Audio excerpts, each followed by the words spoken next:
ব্যাস এইটুকুই? এত বড় প্রাসাদের রাজকুমারের হেঁচকি থামানোর জন্য আপনার ফুলসজ্জায় ব্যাঘাত ঘটালাম, আর মাত্র এই কটা টাকা? আমার এই টাকায় হবে না, আরো বেশি কিছু চাই। আচ্ছা বলো তোমার কত চাই, কত টাকা চাই? Thank you. কি? ধন্যবাদ, কৃতজ্ঞ। থ্যাংক ইউই বলেন না আপনারা? তাহলে বলুন, দিতে পারবেন আমায়?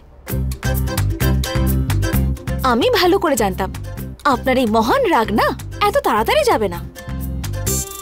আপনি তো বলবেন না, তাই আমিই বলে দিচ্ছি, ইউ আর ওয়েলকাম।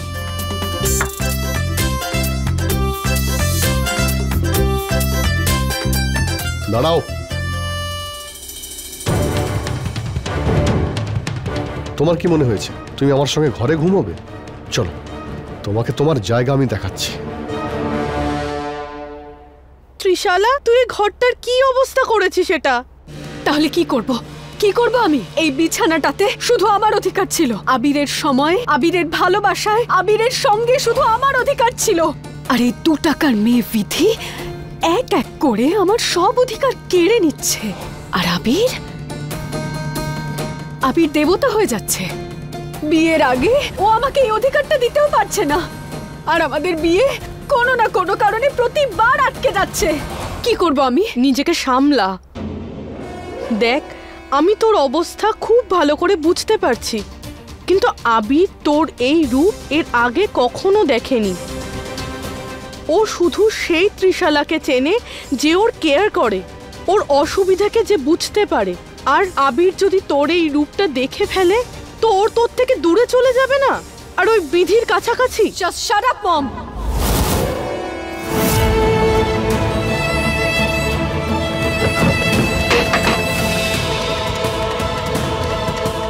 এই হলো তোমার জায়গা, এটারই যোগ্য তুমি। তাই কোনো চিৎকার চেঁচামেচি না করে তুমি এখানেই থাকবে, বুঝলে?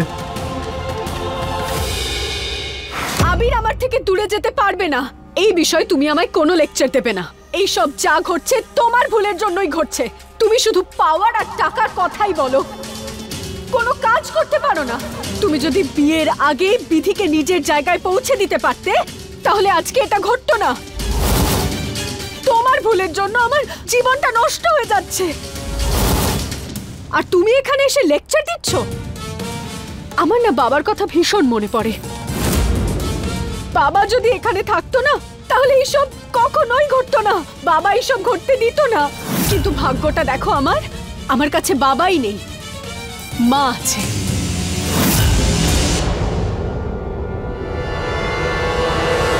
আবির বাবা, কি অবস্থা করেছো তুমি? আমি প্রথম থেকে বাবা ঠাকুরের কাছে লুকিয়ে রেখেছি যে ত্রিশালাও এই বাড়িতে রয়েছে।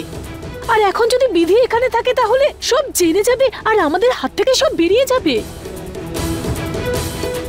হ্যাঁ আবির, সুনয়না একদম ঠিক কথা বলেছে। বিধি পরিবারের একজন, আমরা ওর সঙ্গে এরকম করতে পারি না। আমি কোনোভাবে চাই না এই মিথ্যেবাদী মেয়েটা যেন আমার আশেপাশেও থাকে। দেখো মা, ও যদি এখানে থাকে তাহলে কোনো অসুবিধা হওয়ার কথা নয়। মা, তুমি আমাকে বারণ করেছো যে দাদুকে যেন আমি এর সত্যিটা না বলি, নাহলে দাদু নিজে ওকে ধাক্কা দিয়ে বাড়ি থেকে বের করে দিত।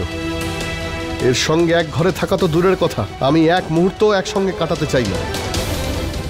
আবির কিন্তু উঠোনে এইভাবে বিধি। কাকিমা, আপনি চিন্তা করবেন না, উঠোনে থাকার তো অভ্যাস আছে আমার।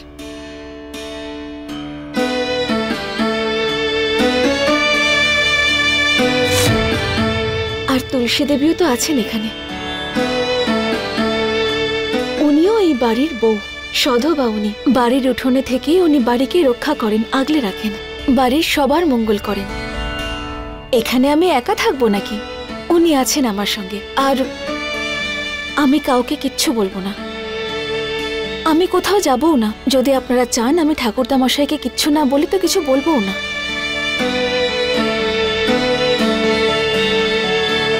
আপনারা গিয়ে এখন নিশ্চিন্তে ঘুমোতে পারেন। আমি তো বুঝতেই পারছি না যে এত ভালো একটা মেয়ের সঙ্গে এত খারাপ কিছু কেন ঘটছে? এসব আমি আর দেখতে পারছি না। তুমি চলো আমার সঙ্গে। বৌদি, তুমি এসব কি বলছো? বিধির উপর রাগ, এভাবে আন্টিকে দেখিও না। আরে তোমার খুশির জন্য উনি সবকিছু করেছেন। তোমার বাবার বিজনেস উনি একা সামলেছেন, উনি একা থেকেছেন, কিন্তু কখনো বিয়ে করেননি। শুধু তোমার কথা, তোমার শিক্ষা দীক্ষা নিয়ে ভেবে গেছেন। এরকম মা আর হয় না। আর এদিকে আমার মা কিছু না ভেবেই হঠাৎ করে বিয়ে করে ফেললো। আরে আমার ফিউচার নিয়ে উনি তো কখনোই ভাবেননি। Just shut up. আমার কিছুই যায় আসে না যে কে কি করছে কে কি করছে না। আমি শুধু আবিরকে চাই, সেটা যে কোনো মূল্যে। কি অ্যাক্টিং করলে তুমি? আমার মনে হয় তোমার এর জন্য অ্যাওয়ার্ড পাওয়া উচিত। দাও একটু দাঁড়াও, এই নাও। এটাই হলো তোমার অ্যাওয়ার্ড, কারণ তুমি এত ভালো অ্যাক্টিং করেছো।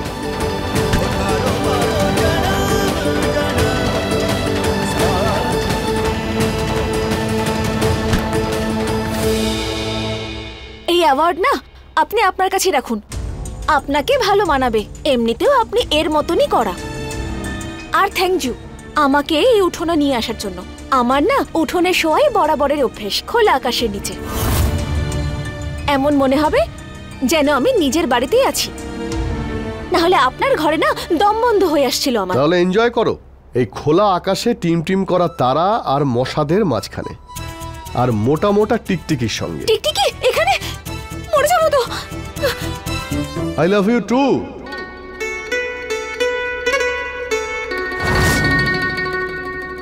ভয় পেও না, আর মনে কোনো ভুল ধারণা রেখো না। আমার মা আমাকে শিখিয়েছেন যে যদি কেউ ভয় পেয়ে যায় তাহলে তাকে আরো ভয় দেখানো উচিত। যেমন লোহা দিয়ে লোহা কাটা যায়, ঠিক তেমনি ভয় ভয়কে কাটিয়ে দেয়। এই এত কিছু বলার জন্য না অনেক অনেক ধন্যবাদ। কারণ আপনাকে দেখে তো বোঝার উপায় নেই সত্যি কথা বলছেন নাকি কথা শোনাচ্ছেন। আর মুখটাও এমন যে রাগলেও যেরকম দেখতে লাগে, হাসলেও সেরকম। আমার ত্রিশালা মেম সাহেবের কথা ভেবে কষ্ট হচ্ছে। আপনাকে সামলাতে পারেন কি করে কে জানে।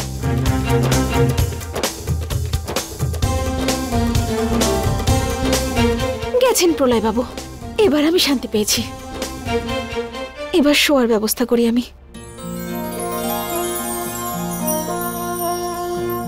এটা আবার কি জরুরি কথা ভুলে গেলাম আমি। এই গিফটটা কি জন্য দিয়েছি?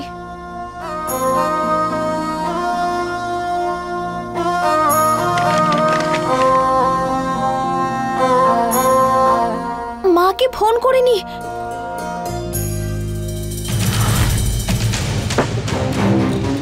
আরে খিদে নেই আমার, আমি খেতে পারবো না। এই যে ত্রিশালার যে এখানে থাকার আসল কারণটা না, আমি দাদুকে বলতেই যাচ্ছিলাম, কিন্তু ওই বিধি ও এসে বাঁচিয়ে দিল। এবার অনেক হয়ে গেছে, আর আমি সহ্য করব না। নিশান, আমি গিয়ে বলছি এক্ষুনি। নিশান, নিশান, নিশান, নিশান, মাথা খারাপ হলো নাকি? তুই জানিস তো করুণা দিদি সবাইকে সাবধান করে দিয়েছে যে ত্রিশালার কথা যেন বাবা ঠাকুর জানতে না পারে। আর আমরা, আরে আমি কেন এটা করব না? আমার অধিকার ছিনিয়ে নেওয়া কোনো হচ্ছে। অধিকার কেড়ে নেওয়া হচ্ছে না, তুই অন্যায়ভাবে অধিকার চাইছিস। তোর কি মনে হয় নিশান? এদিকে তাকা, এরকম ভাবে চললে কি তোর কোনো লাভ হবে? না। আর তুই জানিস তো আবির বাবা বাবা ঠাকুরের কত কাছে। মেনে নিলাম উনি রেগে গেলেন তো আবির বাবা ওনাকে রাজি করিয়ে নেবে নিশান, এতে তোর ক্ষতি হবে। আমি তোর মা হই, তোর মনের কষ্ট বুঝি আমি নিশান, কিন্তু এইসব করে তোর কোনো লাভ হবে না। তুই যদি আবির বাবাকে নিজু দেখানোর জায়গায় তুই নিজের জায়গাটা পোক্ত কেন করছিস না?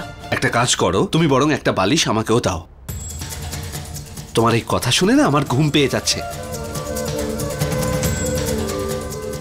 নিশান,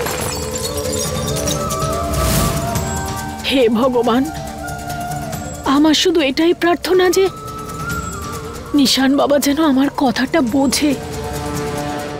अपने पसंदीदा शो के फुल एपिसोड देखने के लिए अभी डाउनलोड करें दंगल प्ले ऐप।